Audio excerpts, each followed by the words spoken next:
sur le site le triage fret du Bourget, donc je travaille avec Anas aussi. Et comme l'a dit Bastien, un peu dans la continuité de son intervention, c'est vrai qu'on a, depuis le début en fait de ce mouvement, depuis l'été même, on a commencé à discuter à comment on pourrait remettre sur pied un peu les assemblées générales pour s'organiser à la base et pour essayer de construire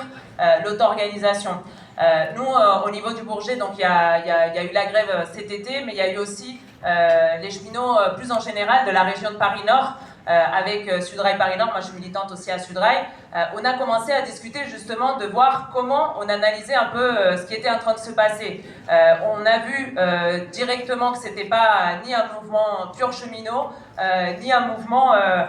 classique, disons, de grève contre une réforme, etc., mais un mouvement éminemment politique, comme ça a été dit par d'autres camarades. Et de ce point de vue-là,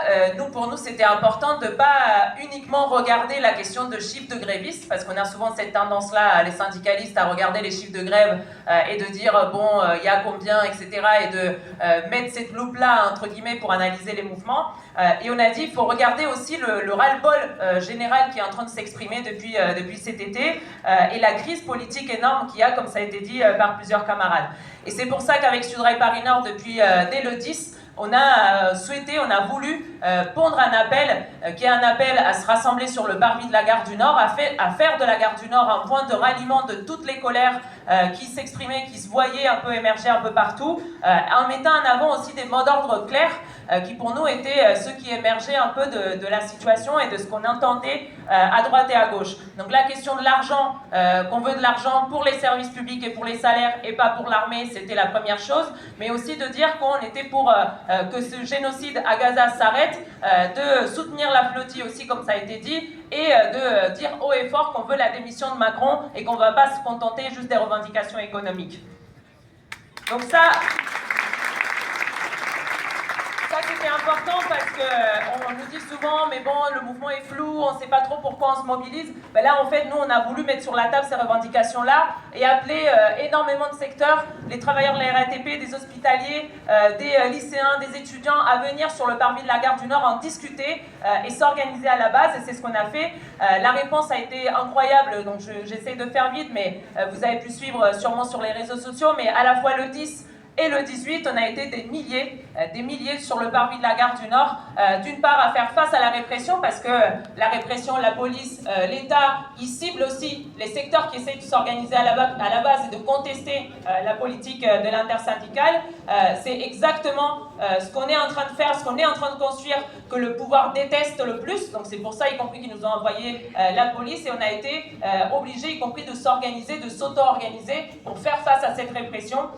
Et à voter aussi la question de l'interpellation aussi des directions syndicales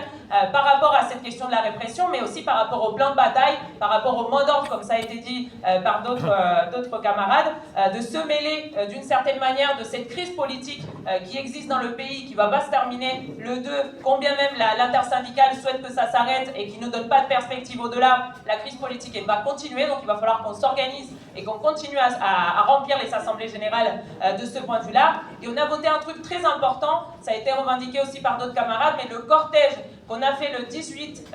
en tête de manifestation, où on a justement avec une énorme banderole qui par ailleurs a été arrachée par la police, on va la recoudre pour info pour le 2 octobre, donc elle sera à nouveau portée. Avec une énorme banderole où c'était marqué Macron démission, grève générale pour tout bloquer, et je trouve que c'est ultra important qu'il y ait des secteurs qui se soient rassemblés ce jour-là ensemble pour manifester, étudiants, travailleurs de différents secteurs, anciens gilets jaunes, etc., pour porter ces mots d'ordre-là et déborder, y compris l'intersyndicale. Moi je pensais à l'anecdote qu'on a fait, Laurent il parlait de la coordination RATP-SNCF en 2019. En 2019 on a envahi le siège de la CFTT, et Anas il avait dit, on veut dire à Laurent Berger qui était à ce moment-là le chef de la CFTT, qu'il n'y a pas de mouton dans ce mouvement. Donc même si Berger il n'est plus là parce que la bureaucratie syndicale elle reste la même, il n'y a toujours pas de mouton, et c'est pour ça qu'on ne s'est pas rangé derrière l'intersyndicale dans la manifestation et qu'on est parti en tête pour apprendre et pour continuer nos mandats. Je finis comme ça juste pour ouvrir la discussion et pour je pense que le truc qu'on est en train de faire à Gare du Nord, je disais c'est important parce que les assemblées générales, on a commencé à structurer des commissions, la commission grève générale, la commission coordination avec d'autres assemblées aussi qui est mise en place, la commission revendication pour continuer à construire aussi notre programme et nos mots d'ordre de pourquoi on se bat et remplir nos cahiers de revendication. C'est quelque chose d'important pour que le mouvement puisse continuer d'exister. Et aussi, voilà,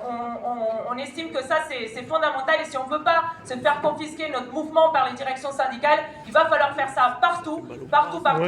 des assemblées générales partout, les construire, les massifier, et j'appelle donc tout le monde à venir. On remet le couvert donc le 2 octobre à midi sur le parvis de la gare du Nord. Je vous invite nombreux et nombreuses à venir pour encore une fois dire qu'on ne va pas être des moutons, qu'on ne va pas se ranger derrière l'intersyndicale et discuter des perspectives de ce mouvement ensemble.